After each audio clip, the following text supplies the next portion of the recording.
നമ്മൾ നമ്മുടെ കൂടെയുള്ളവരെ ഹാപ്പി ആക്കാൻ ശ്രമിക്കില്ലേ?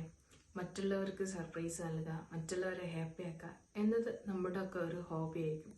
ഇപ്പോൾ പറയുകയാണെങ്കിൽ ട്രെൻഡിങ് ആയിട്ട് നിൽക്കുന്ന ഒരു സാധനം കൂടെയാണ്. പക്ഷേ യഥാർത്ഥത്തിൽ നിങ്ങളെ ഹാപ്പി ആയിട്ടാണോ മറ്റുള്ളവരെ ഹാപ്പി ആക്കാൻ ശ്രമിക്കുന്നത്? നിങ്ങൾ ഉരുകിത്തീർന്ന് നിങ്ങളില്ലാതായി പോവുക എന്ന ഒരവസ്ഥയിൽ എത്തിയിട്ട് മറ്റുള്ളവരെ സന്തോഷിക്കുന്ന സമയത്ത് നിങ്ങൾക്ക് സന്തോഷിക്കാൻ കഴിയുന്നുണ്ടോ? ഇല്ല അല്ലേ?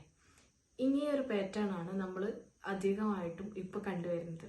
അതിന് പകരം നിങ്ങൾ നിങ്ങളുടെ ബെസ്റ്റ് സെൽഫിനെ കണ്ടെത്തുക, നിങ്ങളെ സെൽഫിനെ ഹാപ്പി ആക്കുക, നിങ്ങളുടെ ഉള്ളിലെ കുട്ടിയെ കണ്ടെത്തി ആ ജോയ്ഫുൾ സ്റ്റേറ്റ് തിരിച്ചെടുത്തതിന് ശേഷം നിങ്ങൾ യഥാർത്ഥത്തിൽ ഹാപ്പി ആയി ജീവിക്കുന്ന സമയത്ത് നിങ്ങൾ മറ്റുള്ളവർക്ക് സർപ്രൈസ് നൽകുക, അവരെ ഹാപ്പി ആക്കാൻ ശ്രമിക്കുക.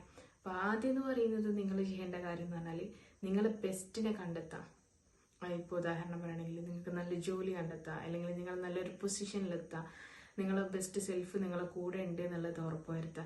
എന്നിട്ട് കൂടെയുള്ളവരെ ഹാപ്പി ആക്കുക, അവർക്ക് വേണ്ട കാര്യങ്ങൾ, നീഡി ആയിട്ടുള്ള കാര്യങ്ങളൊക്കെ ചെയ്തു കൊടുക്കുക. ആ സമയത്തല്ലേ ശരിക്കും ജീവിതത്തിന് ഒരു അർത്ഥം ഉണ്ടാകുന്നത്.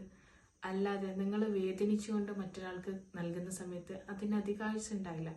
നിങ്ങൾ സന്തോഷിച്ച് നിങ്ങളോടൊപ്പം ഭയങ്കര ഒരു പീസ്ഫുൾ മൈൻഡ് സെറ്റോട് കൂടെ, ഭയങ്കര ഒരു ജോയ്ഫുൾ സ്റ്റേറ്റോട് കൂടെ എടുത്തിട്ട് നമ്മൾ അവർക്ക് കൊടുക്കുകയാണെങ്കിൽ അത് ദീർഘകാലം നിൽക്കും.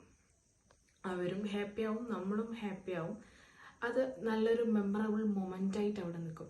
അതല്ലാതെ ഒരു പെയിൻഫുൾ സ്റ്റേറ്റ് നൽകുന്ന സമയത്ത് നിങ്ങൾക്ക്, അല്ലെങ്കിൽ നിങ്ങൾ മറ്റൊരാൾക്ക് കൊടുക്കുന്ന സന്തോഷം എന്ന് പറയുന്നത് അത് ദീർഘകാലം ഉണ്ടാവില്ല.